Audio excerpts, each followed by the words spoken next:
Dios les bendiga, amados hermanos. Estamos muy alegres de poder compartir la palabra del Señor con ustedes. Queremos en esta hora ver un mensaje muy precioso en la Escritura y le he titulado Hasta aquí nos ayudó.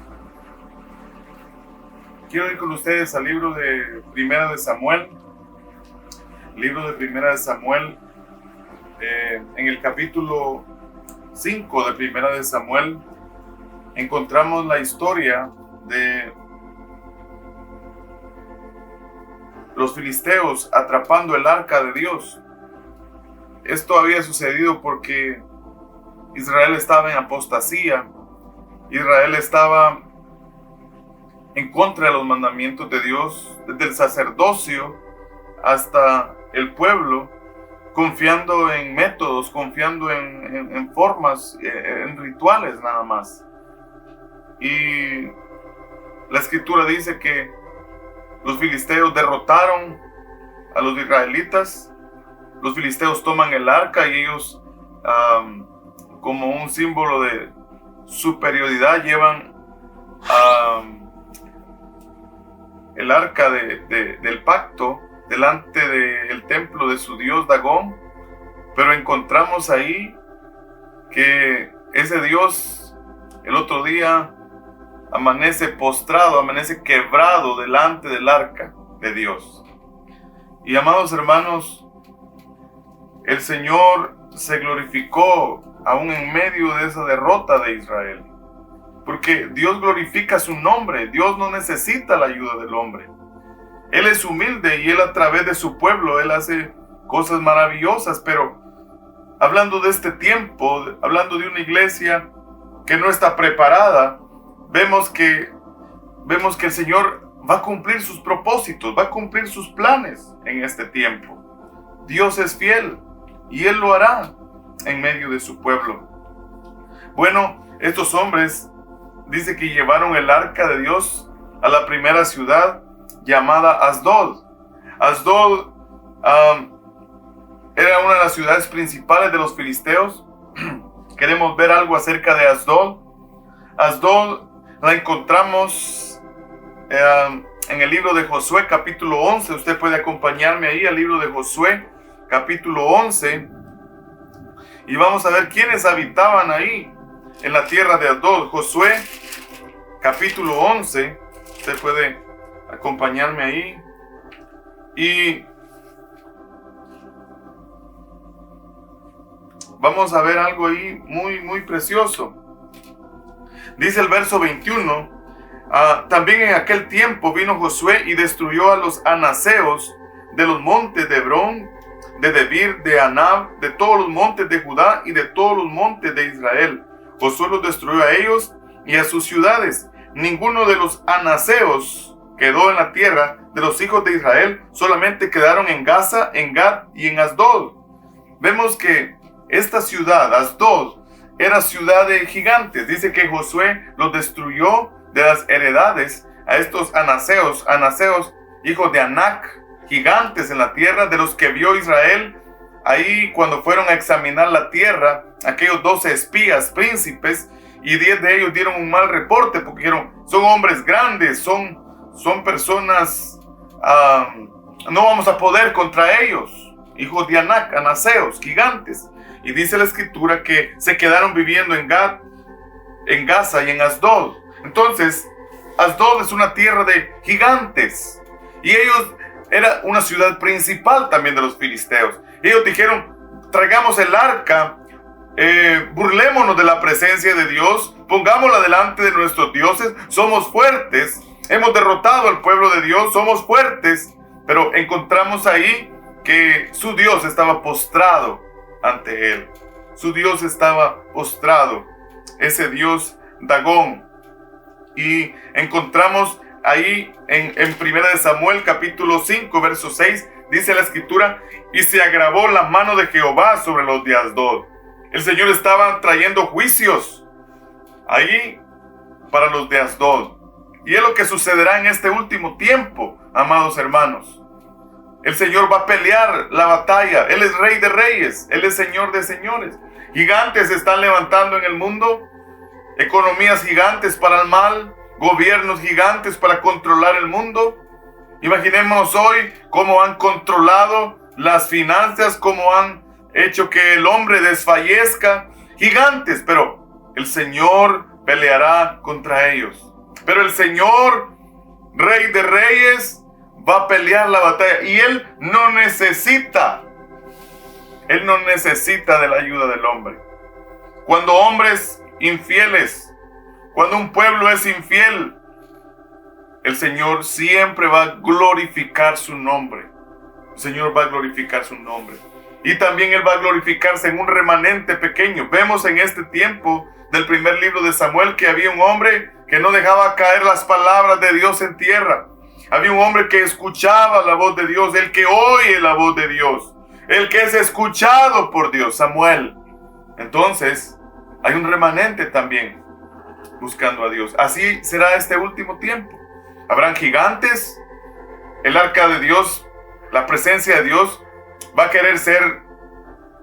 querer burlarse de la presencia de Dios, pero Dios va a pelear y Él va a ganar esa victoria, hermanos. Él va a pelear la batalla. Y dice, y los destruyó, la segunda parte del verso 6, y los hirió con tumores en Asdod y en todo su territorio.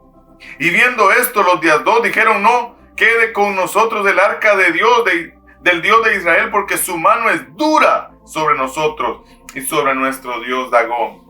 Imaginémonos ahí, el Señor peleando con esa cajita de madera cubierta de oro, con el maná adentro, con la vara de Aarón que reverdeció, con las tablas de la ley, con esos querubines cubriendo ahí el propiciatorio, el asiento de misericordia. Eso bastaba para destruir a esta ciudad de gigantes. A esta ciudad, su nombre significa devastadora. Esta ciudad devastadora había terminado ahí, bajo la presencia de Dios.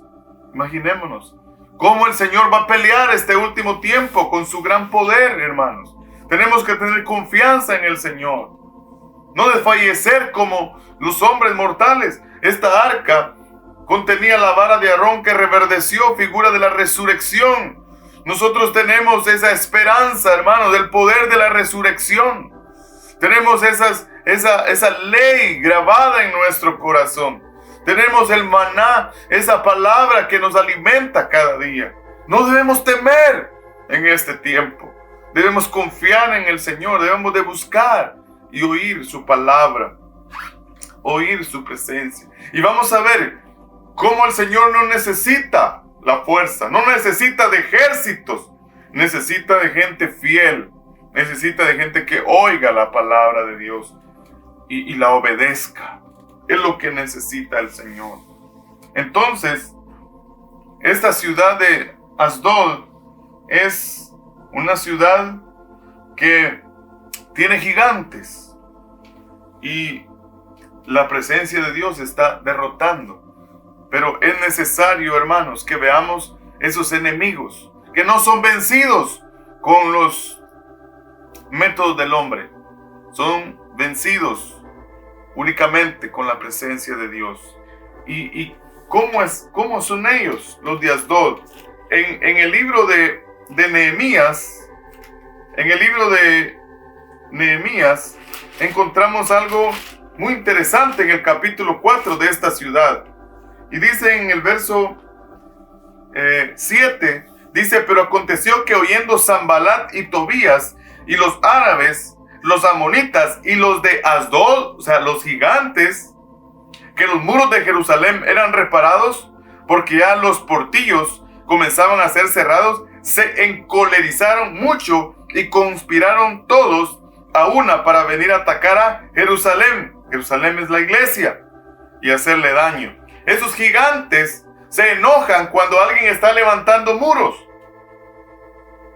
Por eso cuando estás edificando, levantando muros en tu vida, Por eso los enemigos van a llegar. Por eso los enemigos van a llegar y van a querer destruirte. Van a querer subyugarte. Van a decir, no sigas más levantando muros. Son los gigantes de Asdod. Pero acordémonos que el Señor, su presencia, pueden derrotarlos y hacer estragos en ellos. Debemos de confiar en el Señor, hermanos. En el verso 13, dice ahí, hermanos, en el capítulo 13, ahí mismo de Nehemías, vayamos ahí, por favor. En Nehemías 13, dice la Escritura, en el verso 23, vi asimismo en aquellos días a judíos que habían tomado mujeres de Asdod, amonitas y moabitas, y la mitad de sus hijos hablaban en la lengua de Asdod, porque no sabían hablar judaico, sino que hablaban conforme a la lengua de cada pueblo. Nehemías estaba enojado. Nehemías es una figura de Cristo Jesús. Y Nehemías estaba enojado porque el pueblo se había mezclado con los gigantes, con los de Asdod. Se había mezclado, se había impresionado de ellos. Y se mezclaron, tal vez por temor, tal vez por seguridad humana, tal vez por buen parecer, pero ellos se habían unido y su lengua, lo que hablaban, era como los filisteos, como los gigantes. Y es tremendo, hermanos, porque en estos días muchos están hablando de lo que dicen los gigantes, repitiendo de lo que hablan los gigantes, repitiendo de la situación que estamos viviendo, pero muy pocos están hablando de Dios. Muy pocos están hablando del Espíritu Santo. Muy pocos están hablando de Cristo Jesús, de las buenas nuevas. Muy pocos están anunciando el Evangelio y estamos en el tiempo de la cosecha. Pero los gigantes tratan de detenernos. No edifiques, no levantes muros. No, y van a enojarse. Y van a ponernos obstáculos para ver si nuestro corazón desfallece. ¿En dónde está puesto nuestro corazón? Que nuestro corazón esté puesto en el arca de Dios, en la presencia de Dios. Entonces vemos que esta tierra es una tierra peligrosa, pero el Señor estaba causando estragos en medio de los gigantes. Y volviendo al libro de Primera de Samuel, encontramos que estos de Asdod, donde ya no aguantaron la presencia de Dios, y es lo que sucederá en estos días. Esos gigantes, esas naciones que quieren poner su sistema mundial de tinieblas, no van a aguantar la presencia de Dios. No van a soportar. Entonces los de Asdod, dice el verso 7, y viendo esto los de Asdod dijeron, no quede con nosotros el arca del Dios de Israel, porque su mano es dura sobre nosotros y sobre nuestro Dios. Convocaron pues a todos los príncipes de los filisteos y les dijeron, ¿qué haremos del arca del Dios de Israel? Y ellos respondieron, miren qué idea que tienen los gigantes. Pásese el arca del Dios de Israel a Gad. Y pasaron el arca del Dios de Israel. ¡Ah, qué buena idea! Sí, esta nación no puede, este lugar no puede, pero tenemos más gigantes. Tenemos una tierra más fuerte. Gad significa el agar, pisar el agar de las uvas, machucar las uvas, terminar con el gozo, terminar. Entonces, también Gad significa hacer música, hacer fiesta. O sea, no hay problema. Tenemos una tierra de gigantes, más fuertes aún, Gad. Entonces, llevemos el arca a ellos. Ellos sabrán qué hacer. Ellos tienen más poder que los de Asdod. Y esta era una tierra de gigantes. Si vamos ahí más adelante, a 2 de Samuel, usted puede acompañarme ahí, un libro más adelante, 2 de Samuel, en el capítulo 21, 2 de Samuel 21, y en el verso 20, dice que después hubo otra guerra en Gad, donde había un hombre de gran estatura, el cual tenía 12 dedos en las manos y otros 12 en los pies, 24 por todos, y también era descendiente de los gigantes. Imagínense un hombre de 24 dedos. Un hombre de 24 dedos. Te atrapa y no te suelta. Gigante. Era gigante. Y tenía un dedo más en cada parte, en cada mano, en cada pie. 24 dedos. Por todos. Así eran estos gigantes. Así era esta tierra de Gad. Entonces llevemos el arca. Podemos contra Dios. Pero ¿qué pasó, hermanos? Vamos a leer. Y dice la escritura, verso 9, y aconteció que cuando la habían pasado, la mano de Jehová estuvo contra la ciudad con gran quebrantamiento y afligió a los hombres de aquella ciudad, desde el chico hasta el grande, y se llenaron de tumores. El Dios de Israel peleando la batalla, aún con esta ciudad de gigantes. Aún con esta ciudad de gigantes. Pero hermanos, quiero detenerme ahí porque sabemos en nuestro corazón que Dios pelea nuestras batallas. Sabemos en nuestro corazón que Dios está por nosotros. Pero muchas veces nuestro corazón, en medio de la angustia, en medio del dolor, en medio de situaciones difíciles o hasta imposibles, nosotros empezamos a ver esos gigantes. Y es lo único que vemos. Y no vemos la presencia de Dios. Y quiero ver con ustedes ahí mismo en Primera de Samuel en el capítulo 21, algo que le sucedió a un hombre de Dios. Y dice en Primera de Samuel capítulo 21 y en el verso 10, y levantándose David aquel día, huyó de la presencia de Saúl y se fue a Aquis, rey de Gad. Y los siervos de Aquis le dijeron, ¿no es este David el rey de la tierra? ¿No es este de quien cantaban en la danza diciendo, hirió a Saúl a sus 1000 y David a sus 10,000? Y David puso en su corazón estas palabras y tuvo gran temor de Aquis, rey de Gad, gigantes, y cambió su manera de comportarse delante de ellos. Y se fingió loco entre ellos, y escribía en las portadas de las puertas, y dejaba correr la saliva por su barba. Y dijo Aquis a sus siervos, he aquí, veis que este hombre es demente. ¿Por qué lo habéis traído a mí? ¿Acaso me faltan locos para que hayáis traído a este que hiciese de loco delante de mí? ¿Había de entrar este en mi casa? Hermanos, qué triste situación. Es cierto que la vida de David estaba llena de enemigos gigantes. Saúl, un gigante. Era un hombre grande de estatura también. Pero un gigante en su reino, el rey de Israel, persiguiéndolo. Con sus ejércitos, con sus mejores hombres. Y él, al verse atrapado, corre a la tierra de Gad. Gigantes.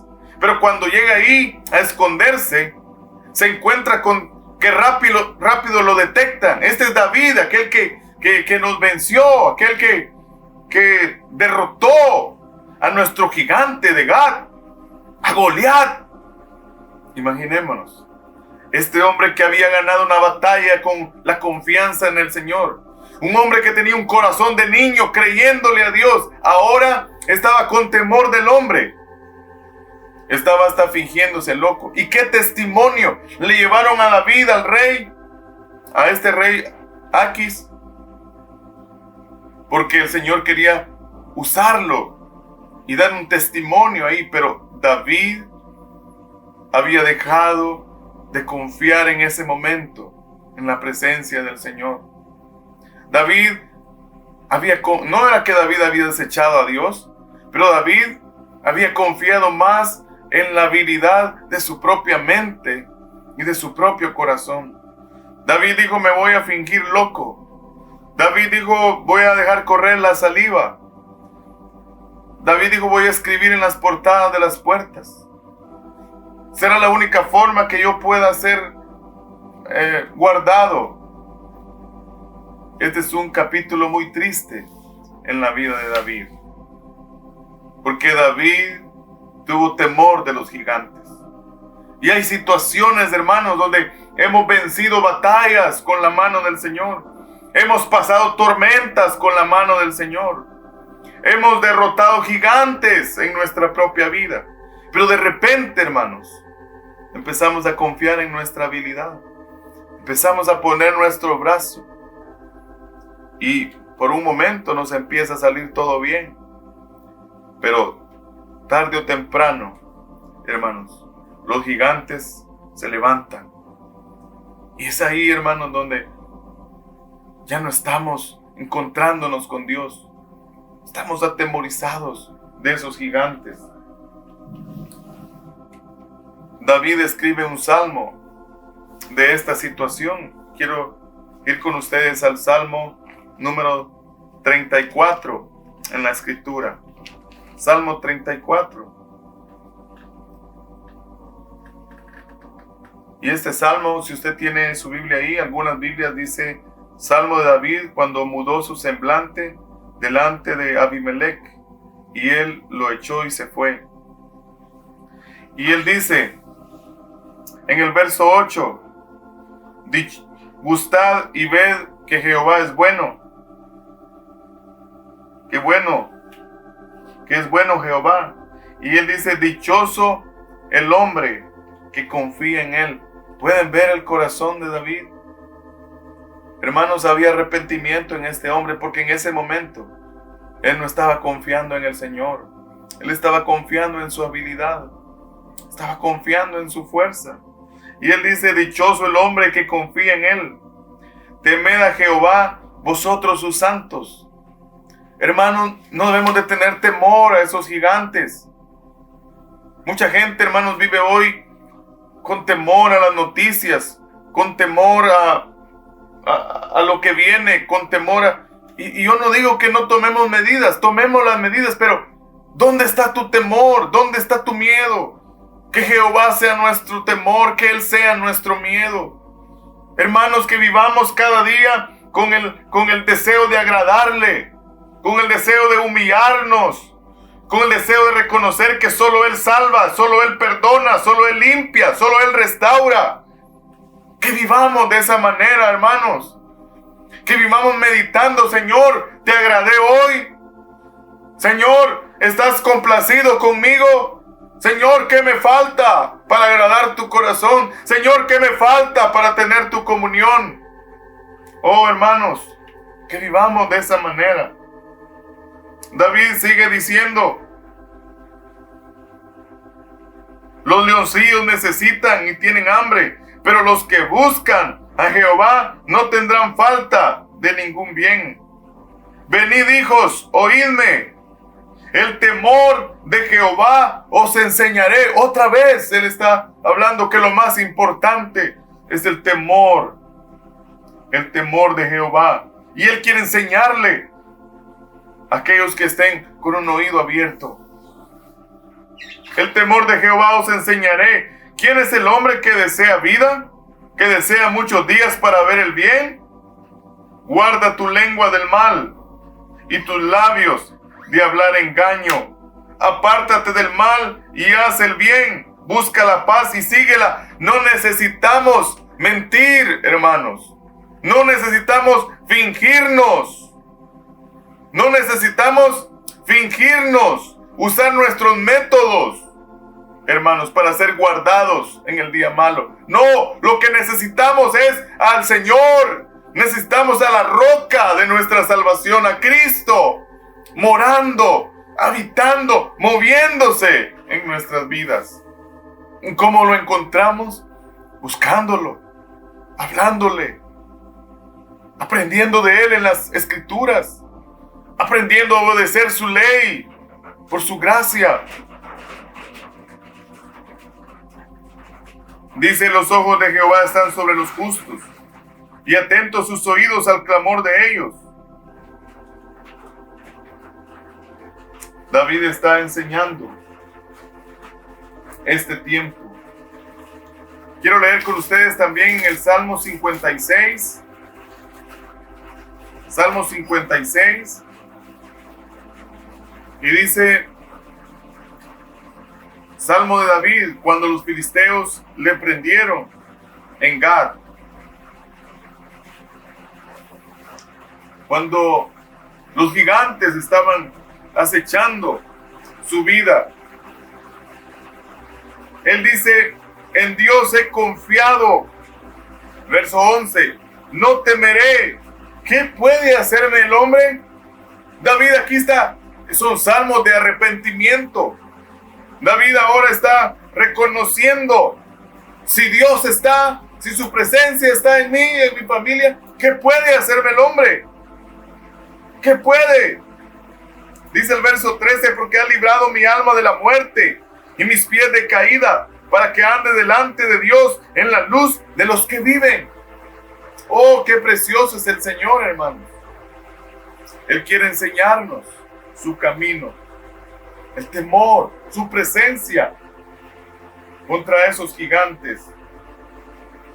Bueno, regresando a 1 de Samuel, dice la Escritura en el capítulo 5 que cuando los de Gad ya no podían hacer nada, entonces enviaron el arca de Dios a Ecrón. Ya no aguantaban, entonces pasemos el arca a Ecrón. Y ahora sí, dice: los ecronitas dieron voces diciendo: han pasado a nosotros el arca del Dios de Israel para matarnos a nosotros y a nuestro pueblo. Qué tremendo, hermanos. El temor de Jehová se difundió por toda la tierra de los filisteos. Ya nadie quería tener el arca de Dios. Aquello que para ellos iba a ser burla, ahora era su destrucción. Y eso viene, hermanos. El Señor va a pelear por su pueblo. El Señor va a pelear la batalla. Él va a pelear. Vamos a ver maravillas. No va a depender de nuestro brazo. No va a depender de nuestra habilidad mental. Va a depender, hermanos, de que tengamos su gracia y su aceite sobre nuestras vidas. Y estragos llegaron a sus vidas. Ecrón significa arrancar. Era un pueblo que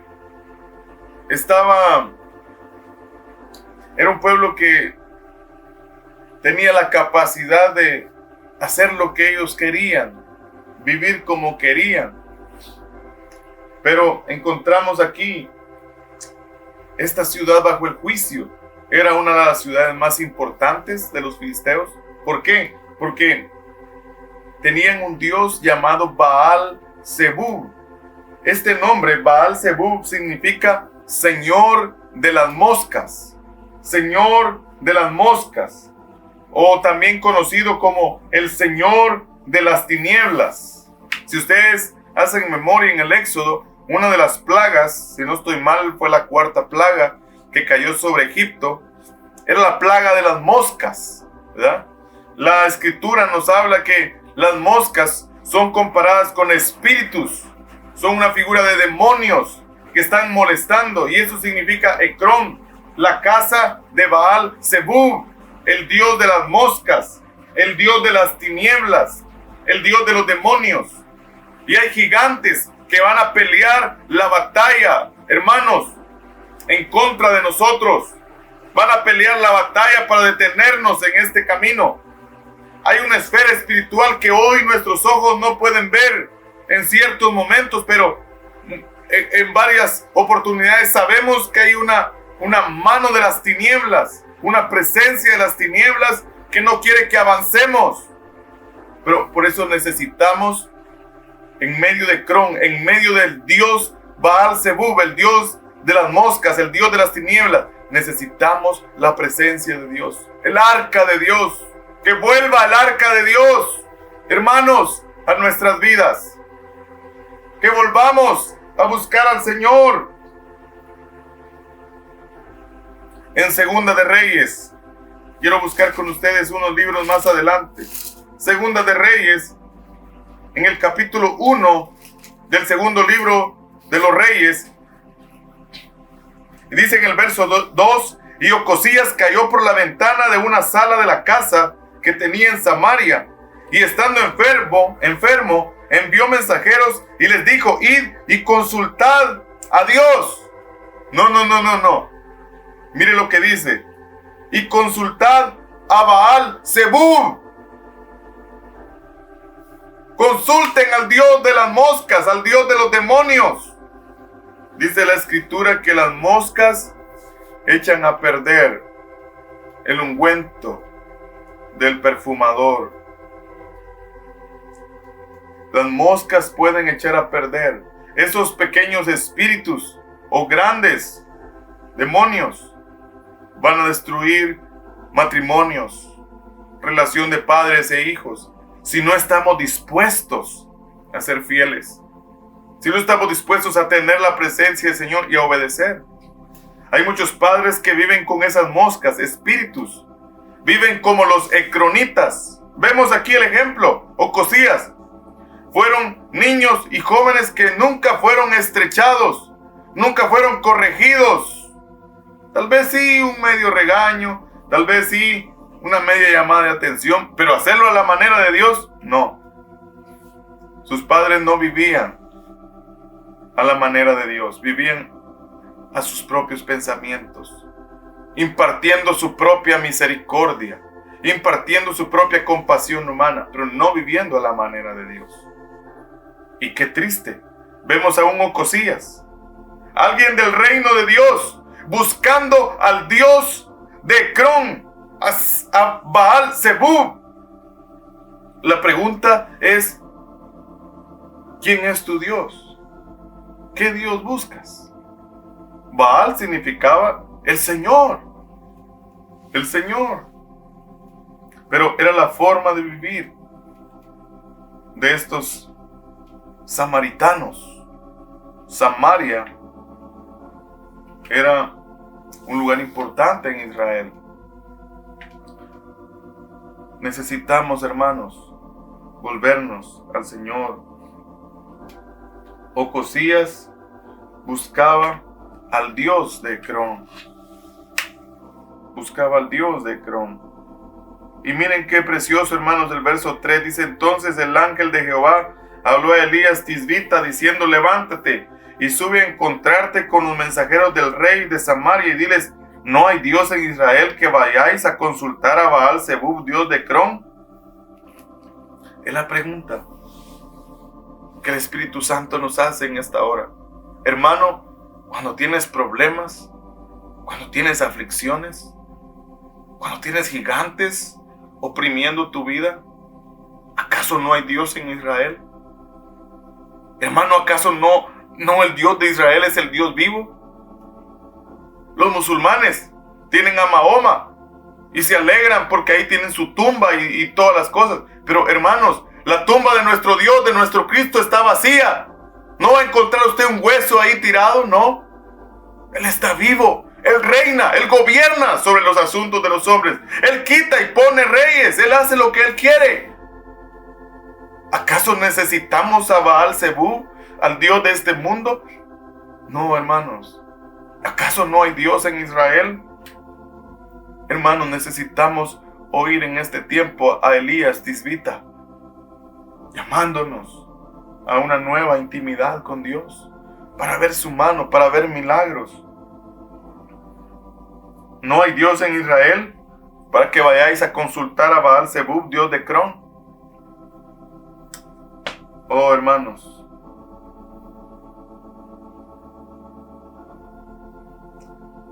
tristemente Ocosías murió por confiar en él mismo, por confiar en el Dios, los métodos de otros. Y hermanos, el enemigo es sutil en este tiempo. No vamos a ir a adorar a un Dios, menos un Dios en forma de demonio, no. Pero el diablo, Dios lo reprenda, es más sutil, tiene otros métodos, otras formas, pequeñas cositas. El Dios de las moscas, Baal Zebub, ¿verdad? Para que tomen el control los gigantes. No hagas tu devocional. Lo puedes hacer en la noche. No es malo que no lo hagas. Un día no tiene nada que ver, pequeñas moscas, ¿verdad? No perdones. Fue injusto lo que te hicieron. No corrijas a tus hijos. De todos modos, todos los niños lo hacen. Todos los niños desobedecen. No lo corrijas. No seas tan malo, no seas tan duro. El dios de Ecrón, Baal-Zebú, un demonio. Moscas. No, pero estás enfermo, pero tú necesitas buscar consejos de otras personas. Necesitas invertir mucho dinero en medicina, en médicos.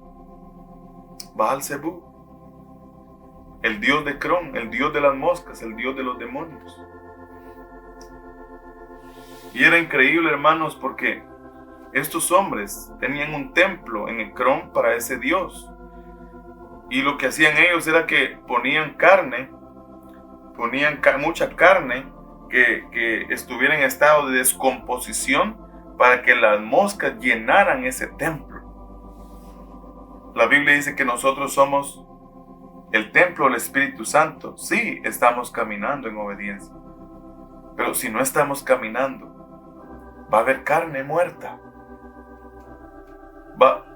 Nuestra vida sin Cristo va a morir. Y va a oler a putrefacción. Carne muerta.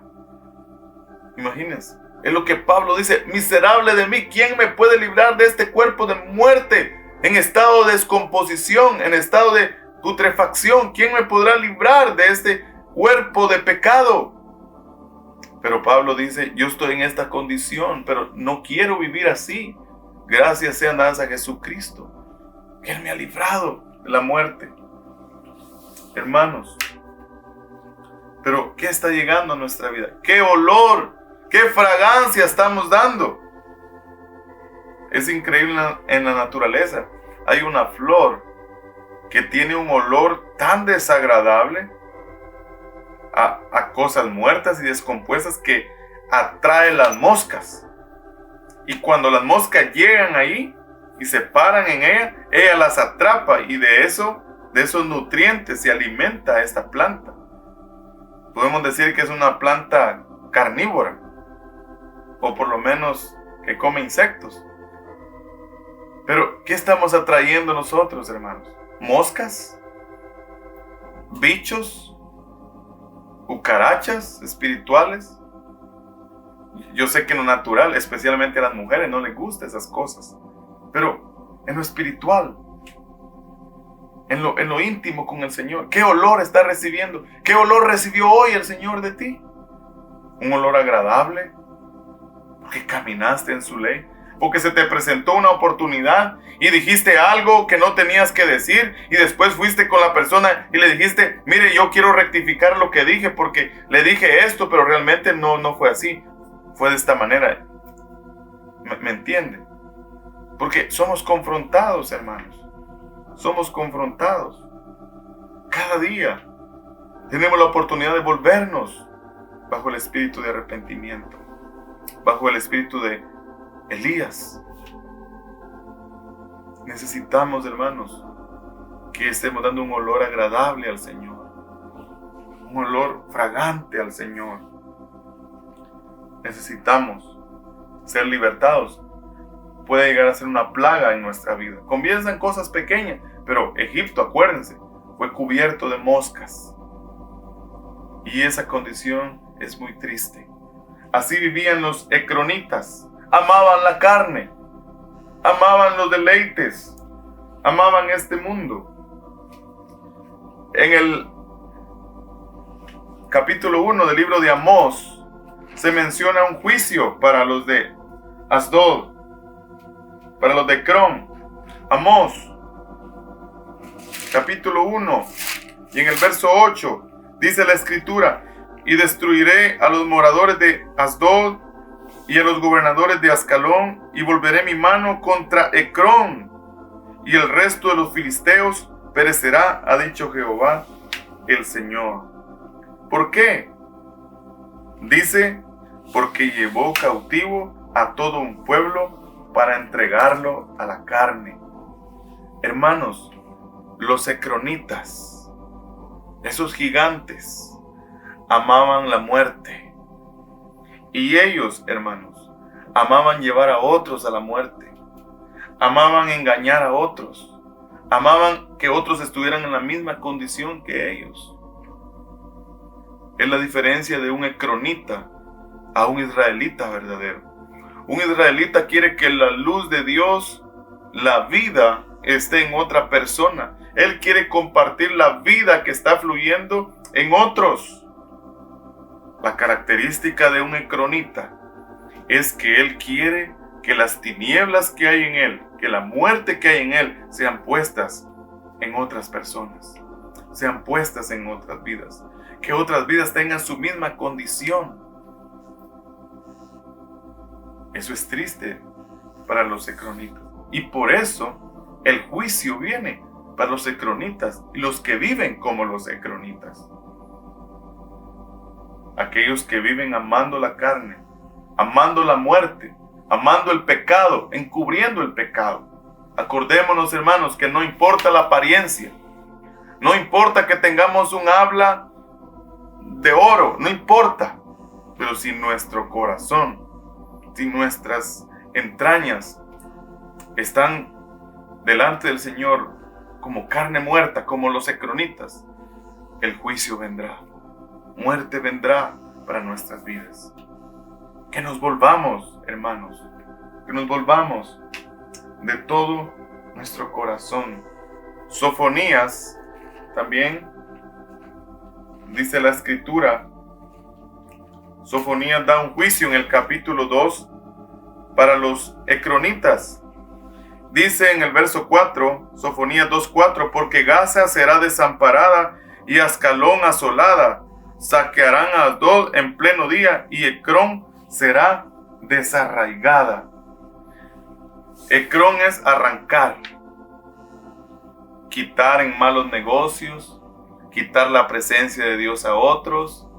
Él puede arrancar el gozo a otros, pero el juicio por vivir así es que un día Ecrón va a ser desarraigada para siempre, como la cizaña arrancada para ser echada al horno. Oh, hermanos, pero el Dios de Israel puede vencer el espíritu ecronita. El Dios de Israel puede vencer el espíritu de Ecrón. Imagínense, hermanos, estos hombres estaban haciendo juicios, recibiendo juicios de Dios, y ellos no podían parar esa plaga, esa muerte, esos tumores, como un cáncer, esa plaga de ratas, figura de espíritus inmundos. No lo podían parar con sus métodos, con su fuerza. Eran gigantes, pero no podían ante los juicios de Dios. ¿En dónde estaremos? ¿De qué lado estaremos en el día del juicio de Dios? ¿Del lado de las ovejas o del lado de las cabras? ¿Del lado de los que oyen la voz de Dios y la obedecen? ¿O del lado de los que oyen pero no la obedecen? Estamos decidiendo hoy con nuestra forma de vivir. Y lo más precioso, hermanos, es que en este tiempo tenemos su gracia, hermanos.